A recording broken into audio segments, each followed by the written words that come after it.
Mais um episódio do nosso canal do YouTube, Tarciso Manso Convida.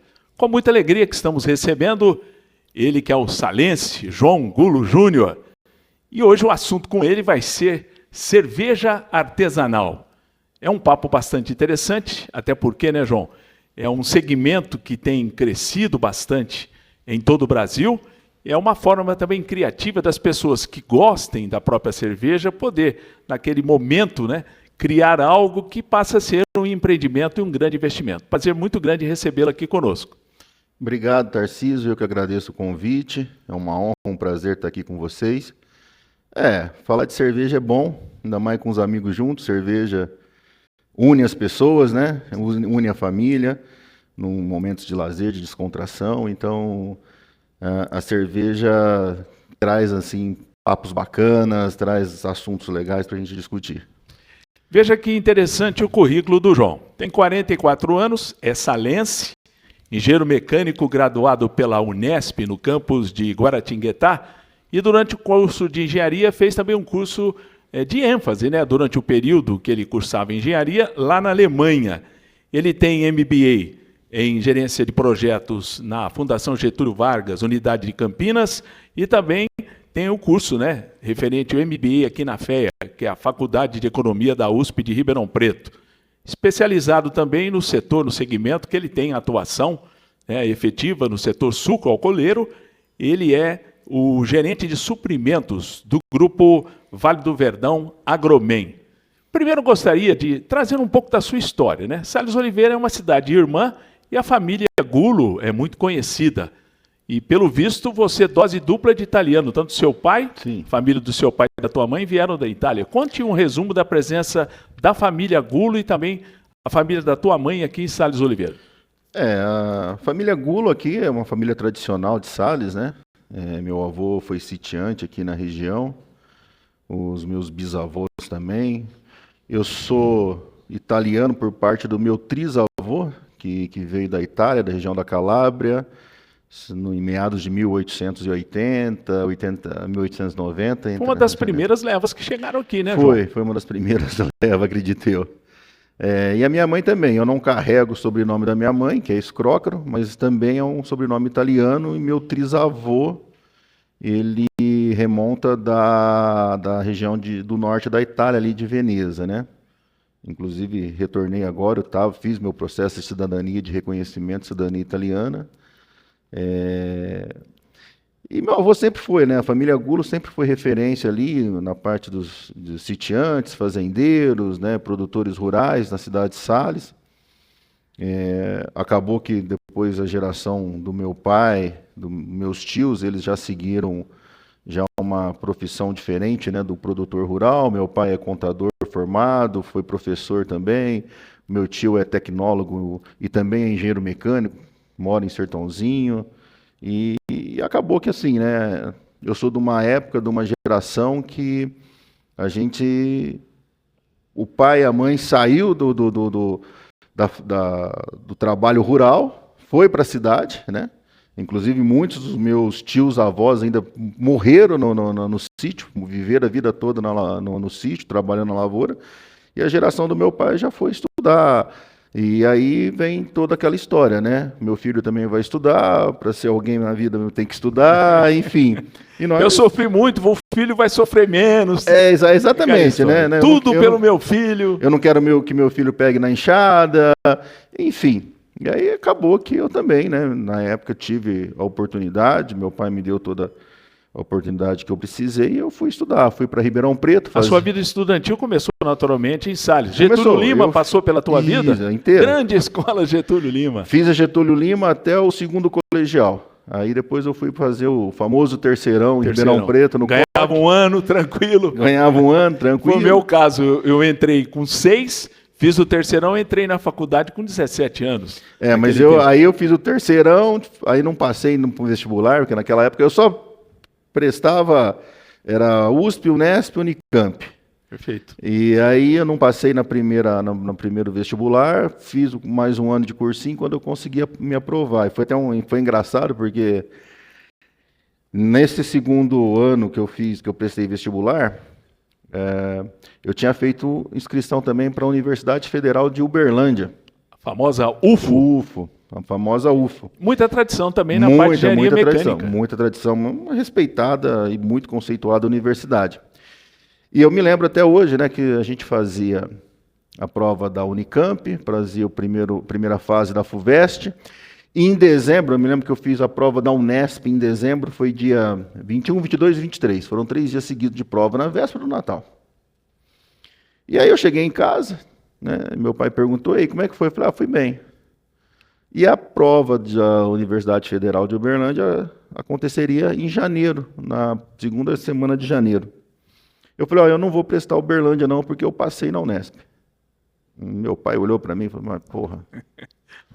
O homem é vidente? Já sabe que passou? Como você tem certeza? Não, você vai prestar sim, você fez a inscrição, você vai prestar, se não saíram os resultados ainda, você diz, não, eu não vou, não quero ir para Minas Gerais, eu vou para Guaratinguetá, que era o campus que eu tinha escolhido, né?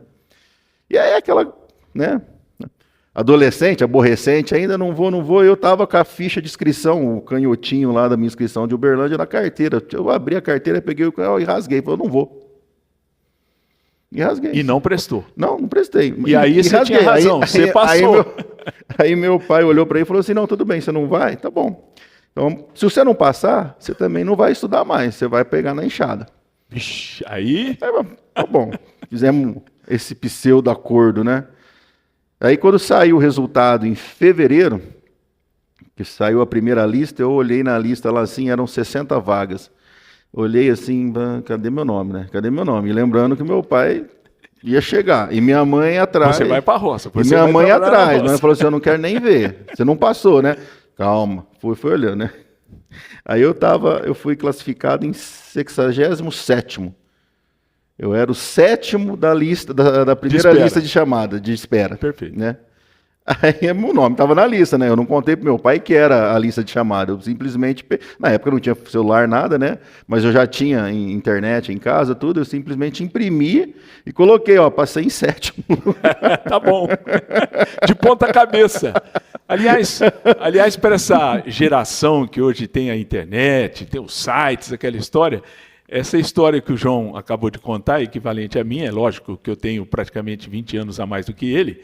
Mas eu posso dizer que aqui no nosso caso, quando a gente passava no vestibular, eu prestei também em 3 universidades federais e prestei também na Universidade de São Paulo, na USP, o curso de engenharia.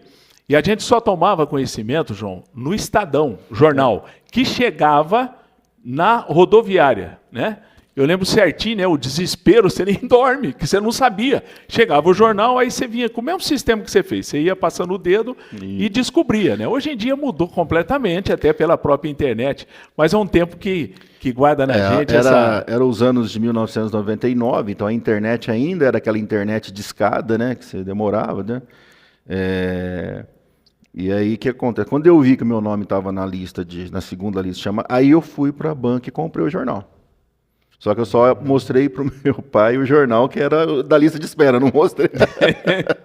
Mas aí acabou que você foi para Guaratinguetá. Aí tanto é que assim, eu estava na lista de espera, a faculdade na época me ligou perguntando se eu ia ter interesse naquela vaga, né? Porque é muito comum as primeiras listas, né? O pessoal, o cara passou ali, mas ele passou também em outra universidade, vai ficar naquela que está mais próxima da casa dele, enfim.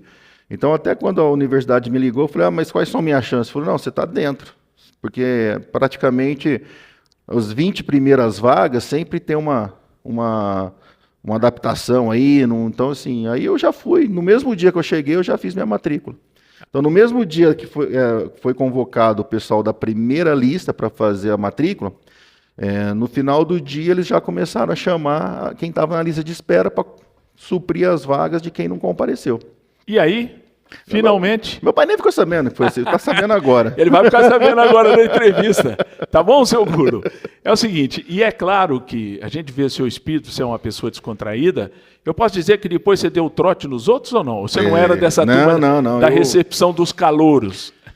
Eu sou adepto até hoje, eu acho que o trote faz parte da vida acadêmica, é claro que não pode ter essa violência, esse trote... Você sair de uma normalidade, né, ofender, ou até mesmo ter uma agressão física, né? Mas o trote, para mim, me marcou um momento da minha vida.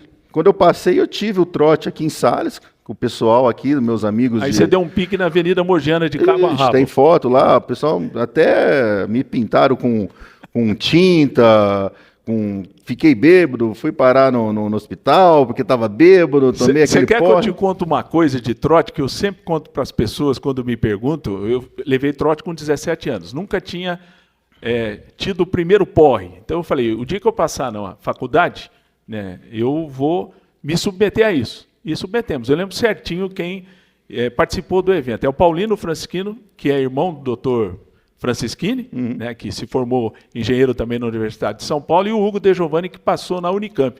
Aí deram um trote na gente, descomunal. E aí me serviram uísque Drures, cara, destilado. Mas eu passei muito mal, que hoje, se eu sentir o cheiro de destilado, eu não... Mas impressionante eu também, na época lá, foi o Gabriel, filho do Mané Luro Costa, foi o Clodoaldo Piloto, nosso amigo meu de infância, o Fábio Piscinato, e mais uma galera lá que a gente convivia junto, entendeu? E eu me lembro até hoje, lá eles iam no antigo mercado do Faiane, comprava litro de cachaça mais barato que tinha e fazia beber. Aí andava de bar em bar, passou, o cara misturava pinga, misturava tudo que tinha lá, e dava pro cara tomar. Enfim, se você chegou lá em Guaratinguetá, eu estou vendo aqui no meio do seu curso, você foi para Alemanha fazer uma ênfase em engenharia acústica. Explica por que você saiu no meio do curso. É claro, deu uma interrupção que é boa, você foi para um outro país. E qual é a razão de você ter optado por fazer isso no meio do seu curso? Não, na verdade, assim, o campus da Unesp de Guaratinguetá, ele, não sei se ainda tem, mas na época ele tinha um convênio com algumas universidades da Alemanha. A Alemanha é o berço da engenharia mecânica, se você fez engenharia, você também sabe disso, então muitas das inovações e muitas das melhores, vamos dizer assim, dos melhores engenheiros ou produtos, né, saíram de lá até hoje.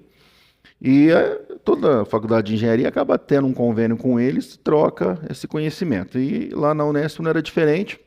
Então tinha lá uma bolsa estudantil para ir para a Alemanha.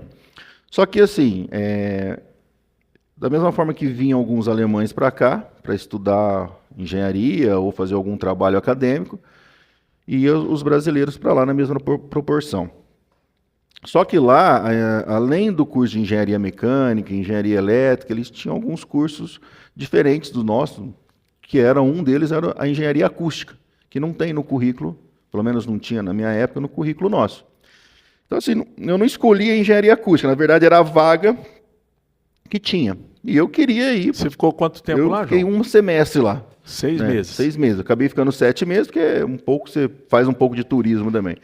Então eu acabei indo para lá fazer essa ênfase em engenharia acústica, porque era o que tinha vaga disponível, né? Agora, seria demais eu imaginar que ao chegar na Alemanha, que é o berço da cerveja, também, né? Munique, aquela história toda, eu cheguei a conhecer, é fantástico mesmo. Foi lá que você eventualmente despertou ou você já gostava de cerveja aqui no Brasil e quando você foi lá, reafirmou, confirmou essa sua vocação para depois, no futuro, entrar nesse segmento de cerveja artesanal? Eu sempre gostei de cerveja.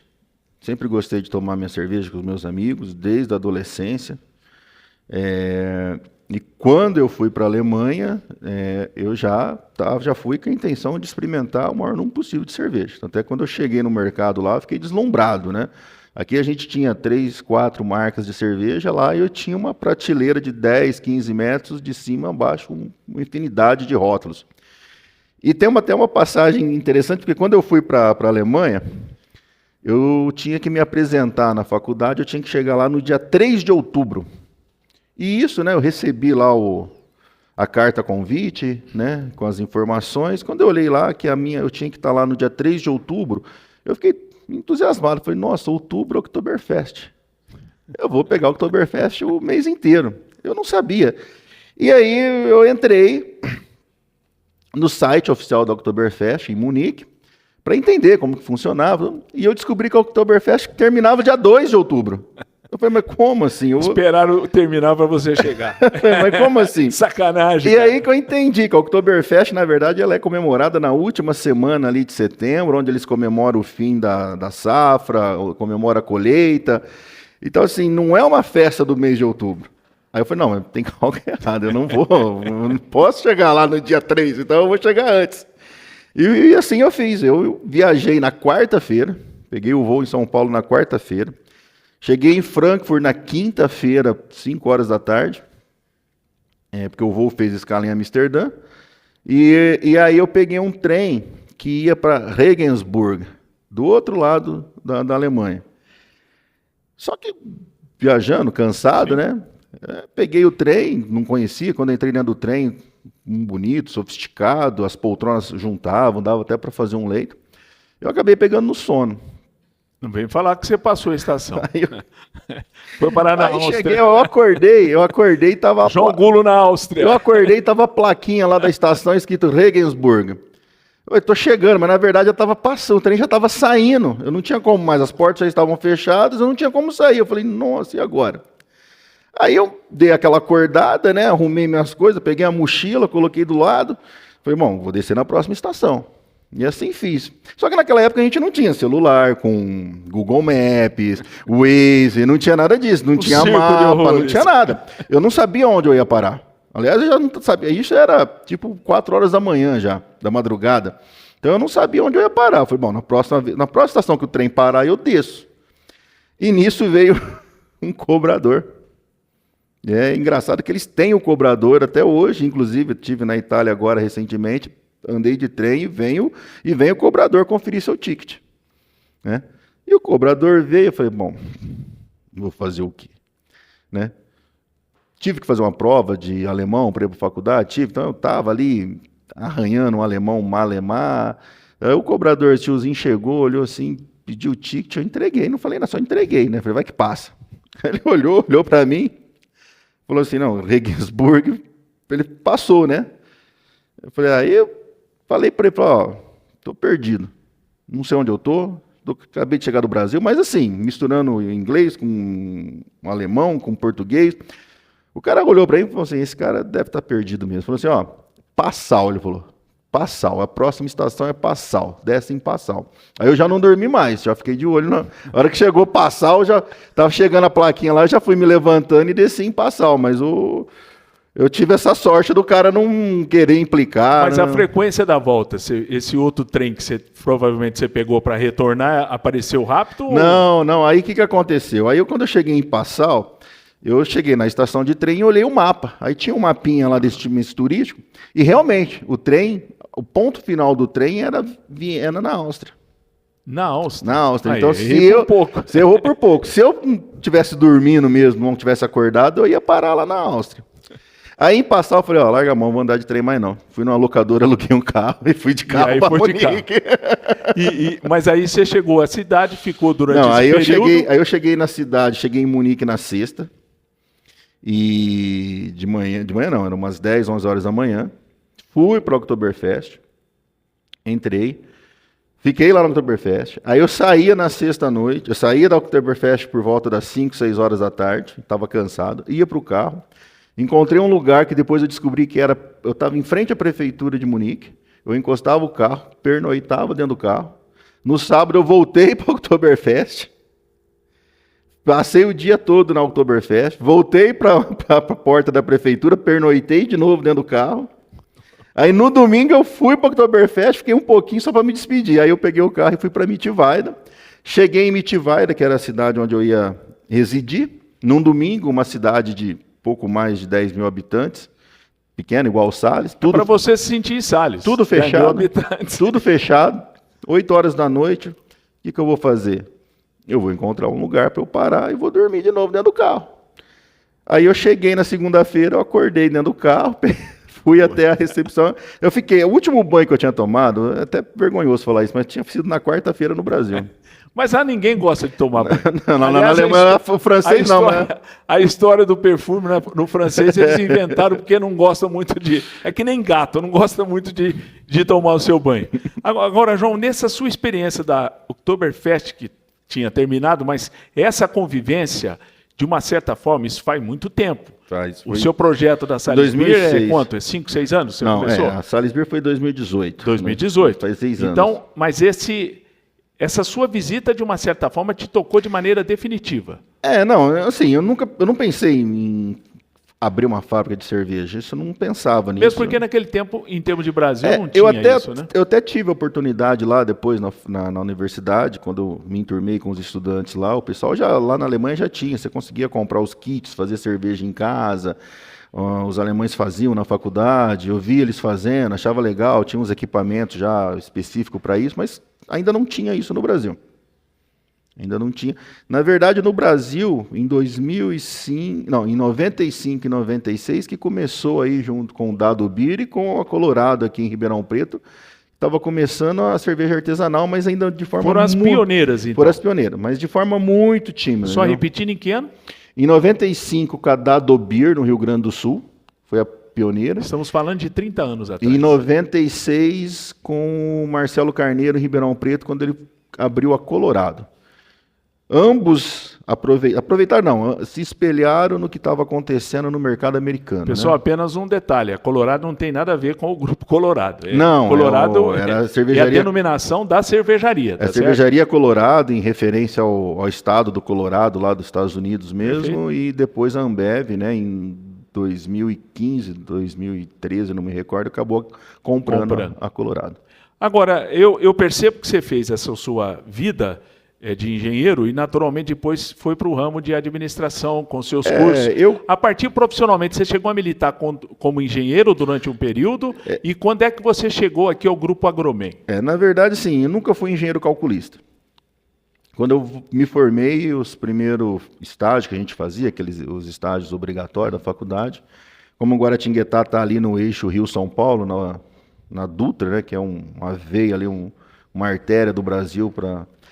E ali temos Embraer, temos Volkswagen, temos muitas montadoras de carro, entendeu? É a indústria metal mecânica do Brasil também ali, tem a CSN, que é a Siderúrgica Nacional, enfim. Então ali eu acabei indo fazer estágio no setor automotivo, né? Na indústria de autopeças. Muitos dos meus colegas foram para General Motors, para Volkswagen, outros para Embraer. E eu fui para uma empresa que era fornecedor, né, para essas companhias. Só que eu sempre caí na área comercial. Eu era engenheiro comercial. Então, é aquele cara que elaborava o projeto, que pegava o projeto e elaborava o orçamento para fazer a venda, né? Então, acabou que assim... Foi quando que pintou esse lado administrativo. Aí foi indo mais para o lado administrativo. E aí, quando em 2007, que eu cheguei na Colorado, aqui na Agromen Sementes, né? Em 2007 eu vim... O grupo estava iniciando a construção estava finalizando a segunda usina do grupo e começando a terceira. E eu vim justamente para fazer esse meio de campo, né? Pegar o projeto, trazer para a área comercial de compras, identificar as necessidades de compras, o que precisava para aquele momento. Então, era acompanhar, fazer o gerenciamento do projeto. Estamos falando de que ano isso? 2007 para 2008. 2007 e 2008. Portanto, você está na empresa há 15 anos, é isso? 16 anos. 16 anos, exatamente. Agora, é impressionante como o grupo Vale do Verdão, do Sr. José Ribeiro Mendonça, a Agromen, cresceu de uma forma significativa, né? É um grupo muito sólido, né? É uma empresa muito bem gerida, entendeu? É uma empresa familiar hoje, com 6 mil funcionários. 6 mil funcionários. Considerando as usinas e o grupo Quantas Agromen, usinas tem no estado de Goiás? Nós temos 4 no estado de Goiás e temos uma usina que a gente tem 50% de participação aqui em Pirassununga, né? Tem uma aqui em São Paulo. Que foi adquirida 2 anos atrás. Né? E a sua atuação no grupo é gerente de suprimentos, ou seja, você faz as compras daquilo que é necessário para rodar todo o segmento. Toda a parte basicamente das usinas ou também da parte de sementes? Não, só usinas. Só as usinas, a parte industrial. Não é a parte agrícola, automotiva, não sou eu também não. Eu faço a parte industrial.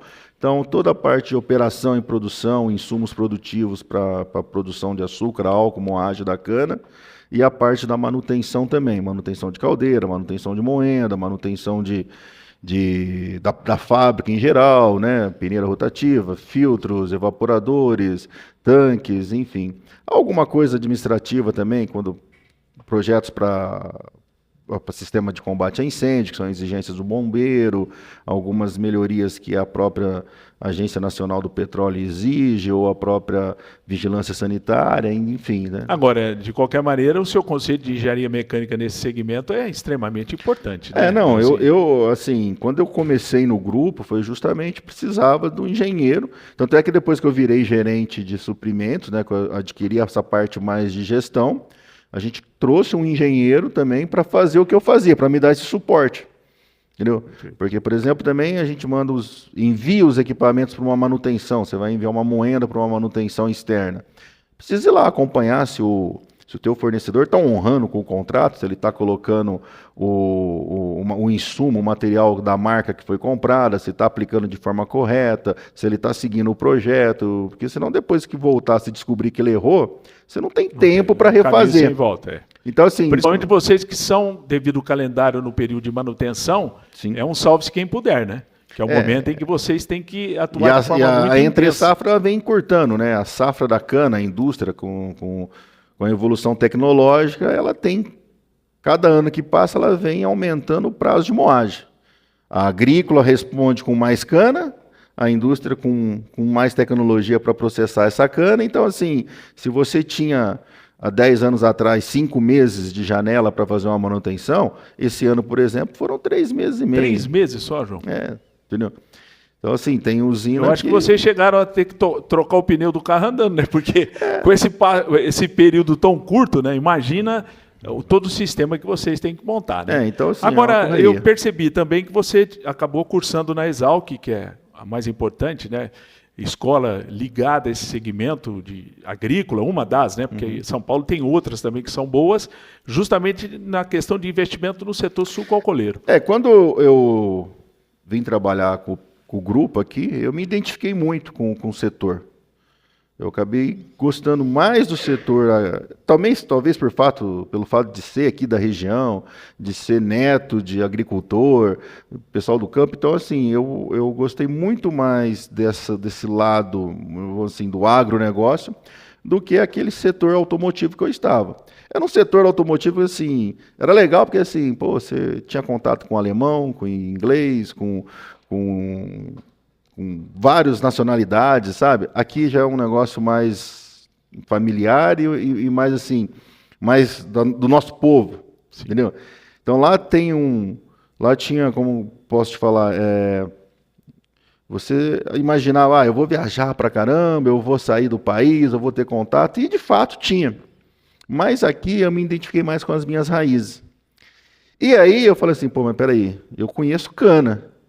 Daí meu avô plantava a cana, eu ia lá com o canivete, cortava, descascava, e a cana, ponhava lá, moía e fazia garapa. Agora eu preciso conhecer um pouco mais.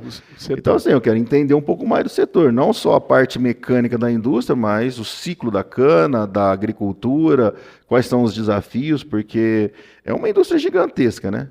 É uma indústria muito grande. Muito forte. São dois setores produtivos enormes. Cana, a parte agrícola, e depois você vem para processar isso na indústria. Então, assim, eu quis me aperfeiçoar justamente para suprir aquela deficiência. Muito bem. Feita essa apresentação do João, que é importante a gente conhecer a trajetória e também tentar já descobrir esse gosto por cerveja. Você falou sentir-se em casa, né? Você é casada com uma orlandina, Daniela, há 11 anos, vocês são casados, 2 filhas, uma de 3, outra de 8, isso, né? E eu quero saber, João, vamos entrar agora na Sales Beer. Quando é que definitivamente você falou, eu preciso começar a mexer e fazer dessa atividade um segmento importante na minha vida? Que eu tenho certeza, talvez você começou meio assim, querendo ver como era, mas pegou gosto e a coisa deslanchou. Foi em 2016 que essa história começou. Em 2015, eu comprei pela internet um kit, umas panelas lá para fazer cerveja em casa. Mas teve alguma pessoa que chegou e buzinou na tua orelha? Não. Você própria que achou que era o momento? Comprei uns kits lá, conversando, aí no Brasil já tinha algumas lojas de insumos para cervejeiros caseiros, aquilo que eu vi na Alemanha 10 anos atrás, né? Eu falei assim, vou fazer cerveja em casa. E comprei um kitzinho básico no Mercado Livre, paguei na época, acho que R$800, Fui em Ribeirão, comprei os insumos lá para fazer cerveja. Adaptei lá um moedor com uma furadeira, moeu o malte. Para a gente dar uma sequência, qual é o insumo para você fabricar uma cerveja caseira? A gente fica com aquele sonho de cevada, aquela coisa toda. É água, malte, lúpulo e fermento. Tá, isso é quem que fornece? Você hoje você já tem uma produção em hoje escala você vai em Ribeirão, por exemplo, você tem lá a fábrica do cervejeiro em Ribeirão. Ali na Caramuru, você compra desde o kit básico aos insumos que você quiser. O malte, o lúpulo, o fermento. E a água você pega da própria torneira, porque a nossa água tem qualidade, né? Essa água que você pega da torneira dá para aproveitar. Para fazer em casa, sim. Tá. Aí para nível industrial, igual hoje a gente faz o quê? A gente tira o cloro dela, né? A gente faz a decoloração. Se não interfere no gosto também. Se não interfere no gosto. E a gente faz análise a cada 6 meses no laboratório da UNAERP. E a água é muito boa, a qualidade é muito boa, a nossa água, tanto rica em sais minerais, que precisa disso para a cerveja, né? Faz parte da composição da cerveja, quanto a pureza da água, né? O pessoal fala, né, muito da água boa de Agudos. Essas grandes cervejarias todas tratam a água. Isso aí acaba sendo... Às vezes uma gasta um pouco mais que a outra para fazer o tratamento. Mas essa história a gente ouve do Pinguim, porque a água não sei aonde. Até o dia que filmaram a cerveja preta da Recobir, porque parece que não é um segmento. Aí virou aquela coisa que chamou a atenção, com certeza. Mas esse é um episódio já superado. Mas voltando à sua origem. Então você foi lá, comprou o seu kit, começou. Quem que experimentou primeiro a cerveja? Você escolheu os amigos? Chamei os amigos, né? Tem as cobaias, né? Quem foram as cobaias que a gente conhece aqui? Não sei, o Clodoaldo Piloto, não sei se vocês conhecem, um amigo meu de infância, foi o Thiago Pierre, que é também um amigo nosso ali, vizinho da minha casa. E claro, né, minha esposa teve que provar. A Daniela também experimentou. Que legal. Então, assim... O primeiro lote foi feito em casa e detalhe, agora eu lembrei do meu, eu fiz a festa de 3 anos da minha filha mais velha. Ela nasceu em 2015, 3 anos não, a festinha de 2 anos dela. Ela nasceu em 2015, 2016, foi de 2 anos, de 2017. Eu estava fazendo o meu terceiro lote de cerveja em casa, eu falei, não vou comprar cervejinha para festa, eu vou fazer. Aí a família foi a cobaia. Aí eu botei uma chopeira lá, coloquei a família e os convidados. E os convidados, né? E assim, foi um lote que eu carbonatei demais a cerveja, então só saía espuma. Não, é normal, isso aí ele saía aquele é o estilo dela, vocês não conhecem, esse é um estilo de cerveja europeu, então, bebe aí, vai. Mas aí foi então o primeiro teste efetivo que você fez numa escala um pouco maior. Eu criei na época um rótulozinho, né? Tinha um amigo meu que criou um rótulo para mim, tenho um apelido lá, né? O pessoal de Lorde, né? Porque eu sou meio grosseirão, os caras falam, lá vem o Lorde, né? Então eu coloquei a cerveja, coloquei Lorde o nome da cerveja, ainda brinquei assim, né? Porque você tem aqueles dizeres que são por lei, né? Produto, produzido, né? Inventei um nome lá. Venda ainda proibida, eu coloquei. Porque não ter nenhuma interpretação. Não tinha registro, não tinha nada. Venda ainda proibida. Ainda brinquei com isso aí no rótulo. E esse período artesanal durou quanto 2 tempo? Anos. Artesanal diz, inicial. Quanto tempo demorou? Foi 2 anos, foi 2016. Você experimentou, sentiu? Foi começo de 2016. No final de 2017 eu já estava o projeto da cervejaria pronto, já tinha contratado alguns cervejeiros experientes lá de Ribeirão, né, da Valfanger, da Invicta, da própria Colorado, que me deram um suporte, me deram um primeiro apoio ali, né, técnico para montar a cervejaria. E em 2017 a gente já estava fazendo a compra dos primeiros equipamentos. E aí foi em 2018, dia 11 de agosto de 2018, nós fizemos o primeiro lote. E esse primeiro lote, quer dizer, o equipamento que você comprou, lógico, você estimava uma produção, né?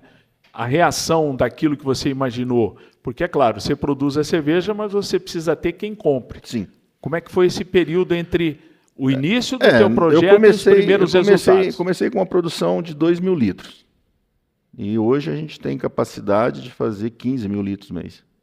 Né? Então, assim, chega final de ano, é um momento bom, né? A cerveja é sazonal, que nem agora nós estamos numa baixa temporada, para todo mundo, que a gente fala, não é só para as artesanais. E mesmo a cerveja mais escura, que em tese é mais amarga, ela também por causa cai de também. Padrão de paladar, né? Então, assim, o pessoal às vezes vai mais para o vinho agora também. Quem consome cerveja artesanal é um público também que já consome vinho, que é o vinho mais encorpado, mais seco. Então, no inverno ele parte mais para o vinho, para o verão ele volta para a cerveja. Então, assim, finais de ano a gente já chegou a produzir 19 mil litros, entendeu? Então, já fiz produção para outras cervejarias também, já terceirizei produção para outras cervejarias. A gente tem, que a gente chama de private label, né?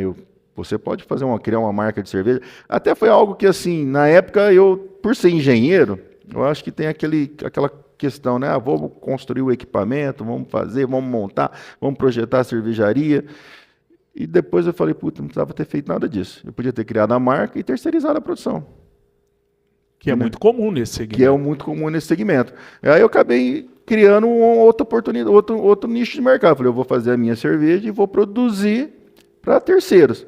Hoje eu já não faço mais, porque se eu for fazer isso, eu tenho que aumentar a fábrica. Então, assim, agora eu produzo só. Então, você chegou talvez num gargalo, né? Da opção. A opção nossa agora é que ainda assim, tem que esperar um pouco mais para poder fazer uma segunda ampliação. Porque não é só você comprar um equipamento. Então, numa cervejaria, você tem um sistema equilibrado de vapor, de calor, né? Um sistema equilibrado de frio, que faz a refrigeração dos tanques. Então, às vezes, se eu vou pôr um tanque a mais ali, não é, eu vou pôr um tanque para atender uma demanda maior, eu tenho mais 1.000 litros de demanda. Mas o meu sistema de frio já não comporta mais, então eu tenho que aumentar o frio também. O meu sistema de vapor já não produz mais. Então, assim, a hora que você faz o balanço térmico da cervejaria, você vai ver que para investir, para colocar um tanque, o investimento não é tão grande. Só que eu vou ter que investir na utilidade também, né? O que é utilidade? É tudo aquilo que eu preciso de recursos para poder alimentar aquele tanque a mais. A sua unidade hoje está instalada em quantos metros quadrados que ocupa da área que você 200 metros quadrados. 200 metros quadrados é suficiente para atender essa demanda. A parte fabril. Aí eu tenho mais uma parte ali, dá mais ou menos uns 100 metros quadrados, 80 metros quadrados, que é uma recepção ali, né? A lojinha da fábrica, entendeu? E isso, entendeu? Agora, para você, eventualmente, dar esse passo, você precisaria investir e, por enquanto, a sua análise é sentir o mercado nós tivemos uma retração no mercado. Nós tivemos, nos últimos 2 anos, agora que está tendo uma... Quando eu inaugurei a cervejaria em 2018, até 2020, foi pré-pandemia, né? A gente teve aí, o mercado estava numa crescente forte. Aquele episódio de Belo Horizonte não afetou? Não afetou muito, não. O episódio, todo mundo sabe, de uma cervejaria que, por um fato industrial, né, que não cabe dizer que... Até porque a cervejaria de Belo Horizonte já estava produzindo, só daquele produto que teve problema, já estava por 1 milhão de litros por mês. Mas já não era tão artesanal assim. Não era. Ela já tinha recusado proposta tanto da Ambev quanto da Heineken, que queriam adquirir elas. Já estava num patamar de cervejaria grande já, né? Mas assim, acaba manchando um pouco, cria uma certa especulação naquele primeiro momento, mas logo também veio a pandemia que deu uma abafada muito grande, né? Sim, perfeito. Então assim, nos 3 primeiros anos a cervejaria estava num crescimento de 20% ao ano, estava impressionante. Mas aí o mercado sentiu, devido à pandemia, devido não só a pandemia, mas também a toda essa crise mundial, né? O mundo agora está tentando sair de uma crise mundial, não é só uma crise no Brasil. Você sente que o poder aquisitivo do brasileiro também o brasileiro não tem poder aquisitivo para pagar 20, 21 reais, 25 reais, 30 reais numa garrafa de cerveja. Isso não vai acontecer jamais, entendeu? Nós temos que ir para a nossa realidade. Então, assim... Então a gente percebeu muitos clientes que compravam semanalmente, começaram a comprar mensalmente, e muitos que compravam mensalmente optaram por produtos de qualidade inferior. Entendeu? Isso aconteceu, isso é fato, e agora está tendo uma retomada novamente. E não foi só no Brasil isso não, os Estados Unidos também aconteceu o mesmo fenômeno. Isso, fenômeno. A Europa que teve assim, foi um pouco diferente, que recentemente teve um aumento no consumo de cerveja artesanal deles lá, que a gente até ficou meio sem saber porquê lá, né? Mas o fato é esse. Então, assim, o mercado deu uma retraída. Passou também um pouco aquela onda da cerveja artesanal, a cerveja conquistou alguns adeptos que permaneceram. Que tinha até um certo glamour, né? Essa questão da cerveja artesanal dava para o consumidor um certo glamour, dizer, ó, eu tomei uma cerveja. Tá, tomou qual? Uma artesanal, papai escura, padrão, doce, suave, aquela história toda que com o tempo se acomoda também, né, João, nesse sentido. Exatamente. A gente precisa também pensar um pouco na história, né? Você precisa relembrar um pouco a história. Depois que eu entrei nesse mercado, fui estudar um pouco a história da cerveja no Brasil, que é até, de fato, bem interessante. A primeira cerveja no Brasil datam de 1637, 1650, que vinha junto com os holandeses na Companhia das Índias Orientais, lá, né? E assim, só que em 1650 sumiram, tanto elas quanto os holandeses. É fato. É fato. Não sei se eles enxergaram na frente que já não ia dar bom, mas vamos embora. Que não era a vocação do povo. Agora, mas aí, ó, de 1650, a cerveja só foi aparecer novamente no Brasil em 1800, 150 anos depois. Qual é o estado pioneiro no consumo? É o estado mais quente, tipo Rio de Janeiro, alguma coisa desse tipo ou não? Não, é lógico assim, que o fator climático influencia bem.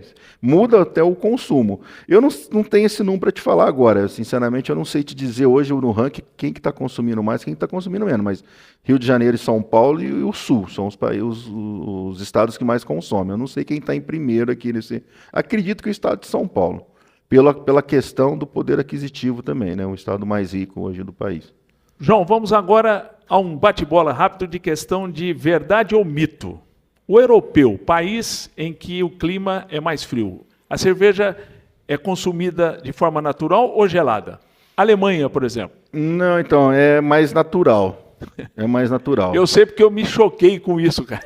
Por isso que eu estou te perguntando que você é do ramo. É mais natural. Até na Alemanha, até agora na Itália também, estava tomando cerveja a uma temperatura de 8 graus, a cerveja, 9 graus, entendeu? Não é a -2, igual aqui. Mas tem o fator também que aí não deixa de ser uma verdade, não é um mito, que a cerveja muito gelada também é para mascarar a qualidade. Ah, é? É para mascarar a qualidade. Então, tá igual, vendo? Você aprendeu uma coisa aqui com o mestre. É igual o vinho. É igual o vinho. Você toma o vinho numa temperatura onde ele consegue liberar os aromas, o paladar dele. A cerveja é a mesma coisa. E também tem a questão do fator climático que a gente estava falando. Eu tive muito contato com alemães. Uma vez estava aqui no Brasil já trabalhando. Estava trabalhando com um grupo de alemães num projeto. E aí acabamos o dia o expediente. Vamos tomar uma cerveja? Os caras falaram, vamos tomar, o João leva nós tomar uma cerveja. Falei, mas a cerveja aqui não é igual a de vocês, não. Aqui não tem aquele monte de cerveja, aqui só tem Brahma, Skol, Kaiser, uma Boêmia, se você achar, Polar, Terra Malte, uma Polar, Skin Cariol, falei pra eles, mas é tudo cerveja Pilsen leve. Não, vamos tomar cerveja. Aí me marcou um fato, o cara falou pra mim, o alemão falou, não, mas a cerveja do Brasil não é ruim, ela é adequada pro teu clima. Essa cerveja na Alemanha eu não quero tomar, porque lá está -5 graus, eu quero me esquentar, eu quero uma cerveja forte. Agora aqui não, aqui eu quero refrescar. Então ela está suave, leve e gelada. Verdade ou mito? O alemão tomou uma cerveja mais forte do que a nossa. E a cerveja forte significa um teor alcoólico maior? Não. Explica isso para nós que é interessante. Não, o pessoal confunde a cerveja forte com teor alcoólico. Na verdade, a gente fala do corpo da cerveja, né? Então, um alemão, ele toma uma cerveja, por exemplo, uma cerveja que é feita com trigo, né? Que é a Weizenbier deles, né? Então, é uma cerveja mais encorpada, ela recebe uma carga maior de carboidratos, tá?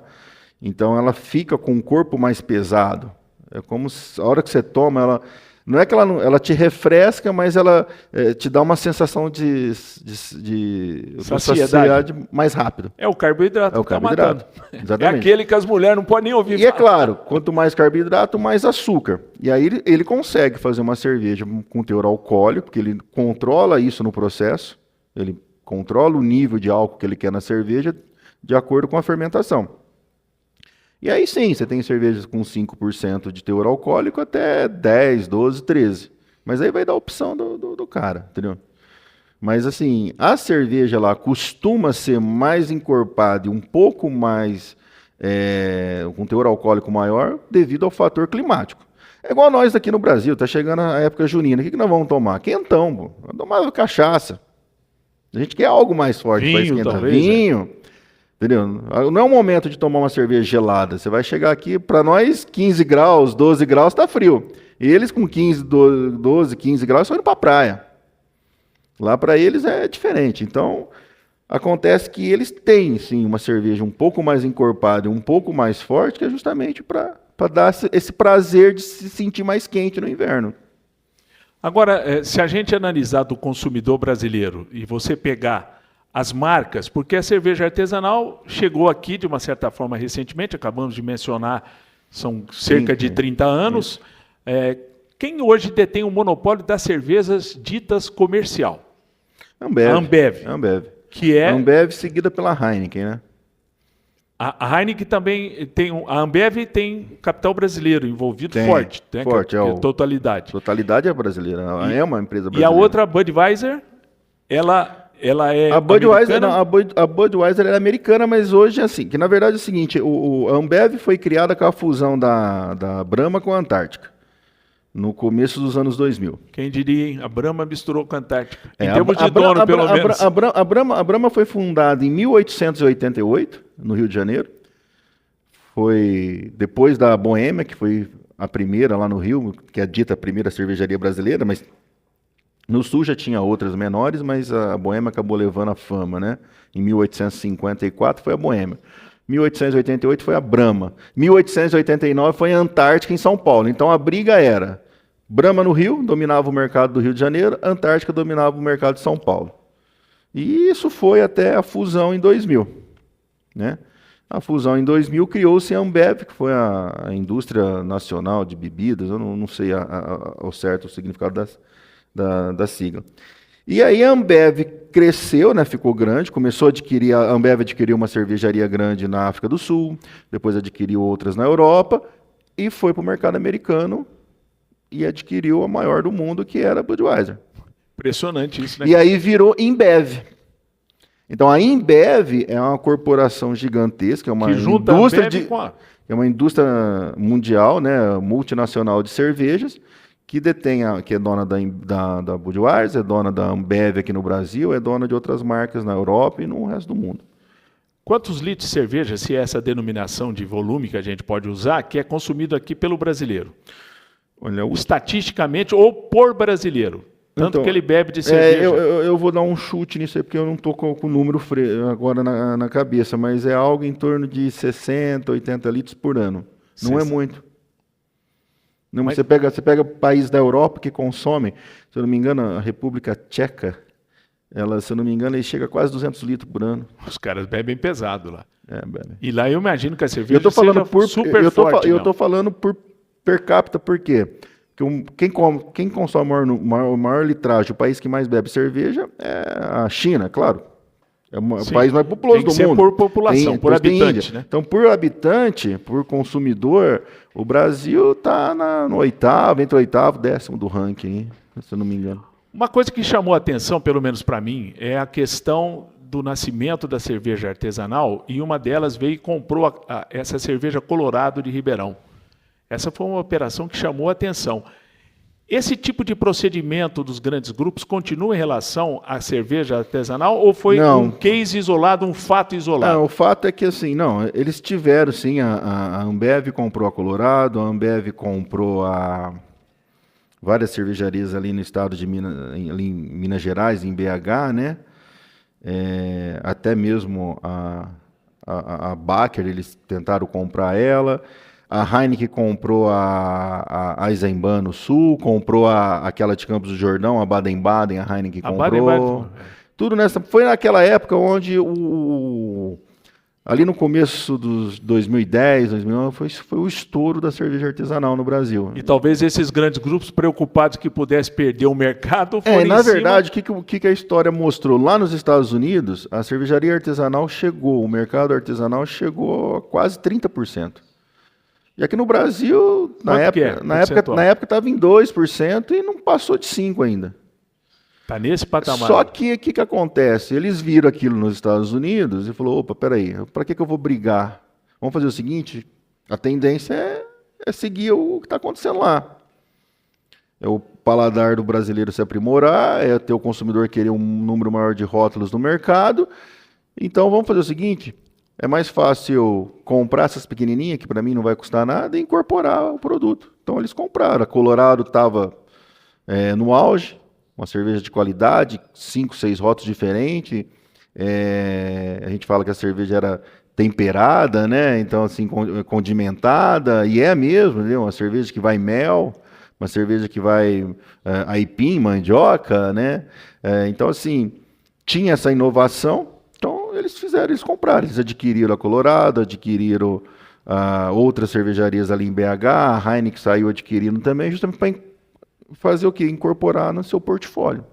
Agora, hoje, numa situação, uma cerveja dessa, Brahma, Skol, comparado com o mesmo volume de uma cerveja artesanal, qual é a diferença de preço em média? É muito maior o volume, você fala em... Não, eu estou dizendo, se você pegar o preço do líquido de uma cerveja comercial, comparar com uma cerveja artesanal, qual é a diferença de preço entre uma e outra? A diferença é gritante, chega a 90%. Ou seja, uma cerveja artesanal, até pelo cuidado que se tem e outro prepara, ela custa em média 90%. Aí você consegue, né? Você tem que ter escala. Aí quando você vai para uma Ambev, que ela passa por uma escala, você sai de uma produção de 100 mil litros para 1 milhão de litros, aí o teu custo cai. Aí Sim. Cai consideravelmente, mas enquanto você é pequeno, igual, é infinitamente grande. Você pode colocar aí que o custo chega a ser 5, 6 vezes maior. Ô João, na reta final dessa entrevista, aquela pergunta que virou moda, né? Esse negócio de puro malte, qual é a diferença de uma cerveja em relação à outra? É muito importante ouvir, porque tem muitas vezes que se trata muitas vezes de frescura, mas você é um entendido do assunto. Eu gostaria que você me falasse. Que eu estou num grupo de amigos que os caras se metem a falar cada coisa, que como eu não sou um cervejeiro, apesar que eu gosto de tomar uma cervejinha, eu acho que eles estão exagerando na dose. Me dê esses argumentos para eu peitar essa galera no meu grupo do WhatsApp. A cerveja é o seguinte, a questão do puro malte foi por causa da Lei de Pureza Alemã de 1516. Ixi, mas demorou tudo isso? Em 1516, a Alemanha estava passando por alguns processos, uma crise alimentícia lá, eu estava com problema a água, a cerveja, misturando tudo, então os cervejeiros se juntaram, falaram, não, cerveja que é boa, que presta, tem que ser feita com malte. Não pode acrescentar outras coisas. Mas tinha-se uma guerra entre eles, porque assim, o mercado cervejeiro é assim, todo mundo é amigo na mesa, mas na hora que o pessoal vira as costas, é cada um tentando roubar o cliente do outro. E aí o cara fazia cerveja e colocava lá, misturava açúcar de beterraba, a cerveja ficava mais barata. Aí o outro não entendia, pô, mas minha fábrica é melhor. Aí criaram lá uma convenção, um sindicato, então elegeram uma lei de pureza alemã. Então cerveja é feita com água, malte, lúpulo e levedura, e nada mais. Não pode ter outro tipo você não pode pôr mais nada. Então virou a cerveja puro malte. O que acontece com a cerveja? A cerveja você faz ela com milho, você faz ela com sorgo, você faz ela com malte, depende da região. O malte, na Europa, ele é um cereal que nasce mais facilmente, mais cultivado de forma mais barata, mais facilmente do que aqui. Aqui no Brasil, o milho é um cereal... Como nos Estados Unidos, Sim. A Budweiser nunca negou que coloca arroz na cerveja. Entendeu? Você vai na África do Sul, tem cervejas à base de sorgo. Entendeu? Então, todo cereal que é fermentável, ele se transforma em cerveja. Claro que um ou outro eles terão características diferentes, sabores diferentes, que vai agradar paladares diferentes. Para uns, a cerveja puro malte é melhor, para outros não é. Para uns, a cerveja feita com a base de milho, ela é mais suave. Me disseram outro dia que a puro malte engorda menos. É verdade isso? Depende do tanto que o cara bebe. Que nem o cara que falou assim, eu não sei o que está acontecendo, eu me controlo, mas não perco peso. Eu perguntei para ele, quantas cervejas você bebe por dia? Ele falou 6. Eu falei, mas você não vai perder nunca.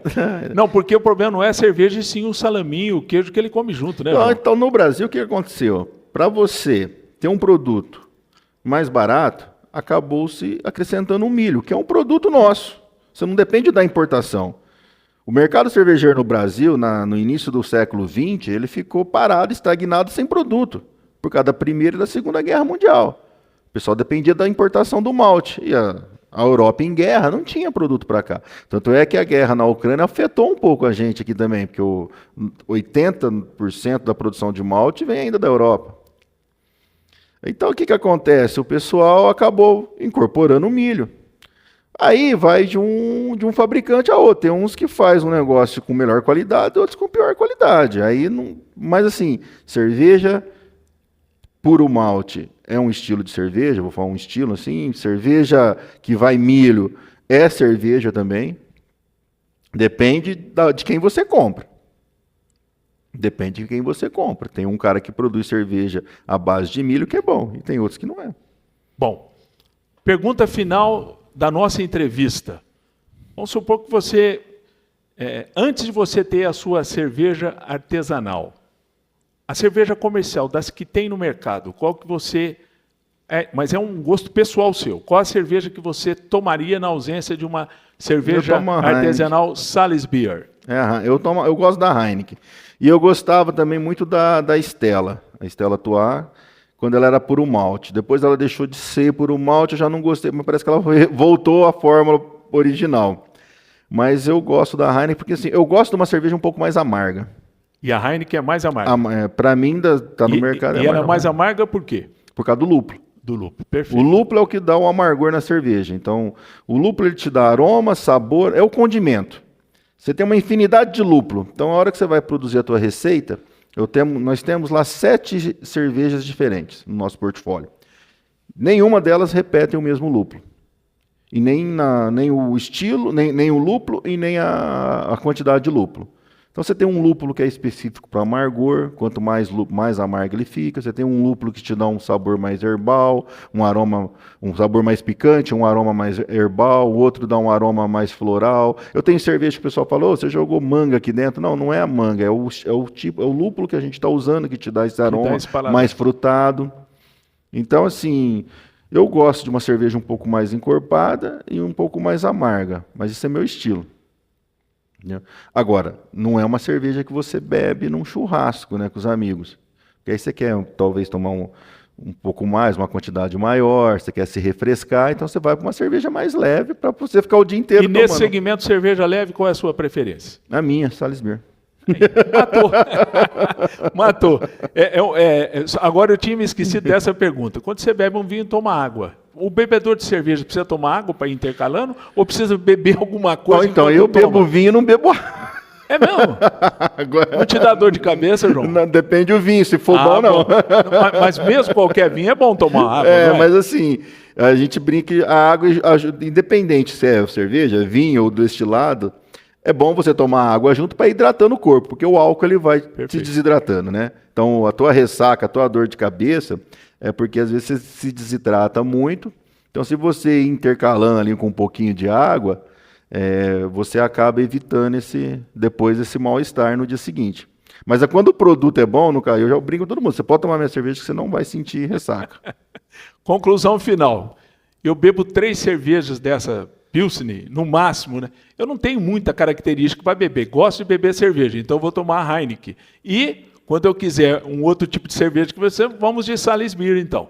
João, pode falar. Obrigado. Não, então, porque você falou do puro malte, nós fizemos agora, esse ano, nós lançamos uma cerveja à base de milho.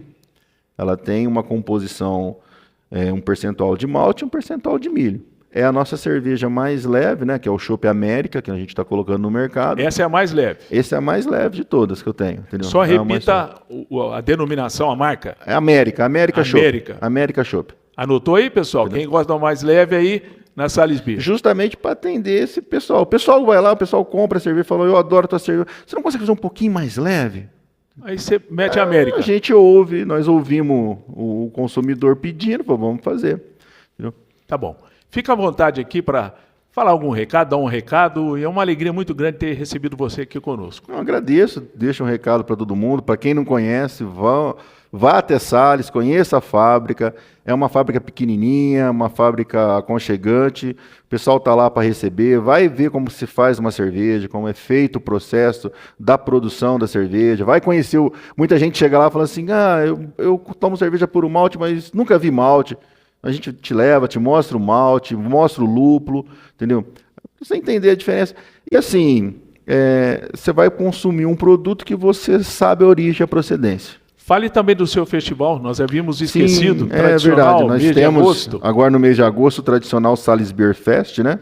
É um festival musical que a gente faz em Sales. Isso nasceu com a inauguração da cervejaria, né? Quando nós abrimos a cervejaria em 2018, falou, mas ninguém conhece, vamos fazer uma festa. Fizemos uma festa na rua, na frente da cervejaria. E vai repetir a dose esse ano. E só paramos na pandemia. Então, desde 2018, a gente tem feito, esse vai ser o 5º ano do festival. A gente faz um festival bem voltado para a família.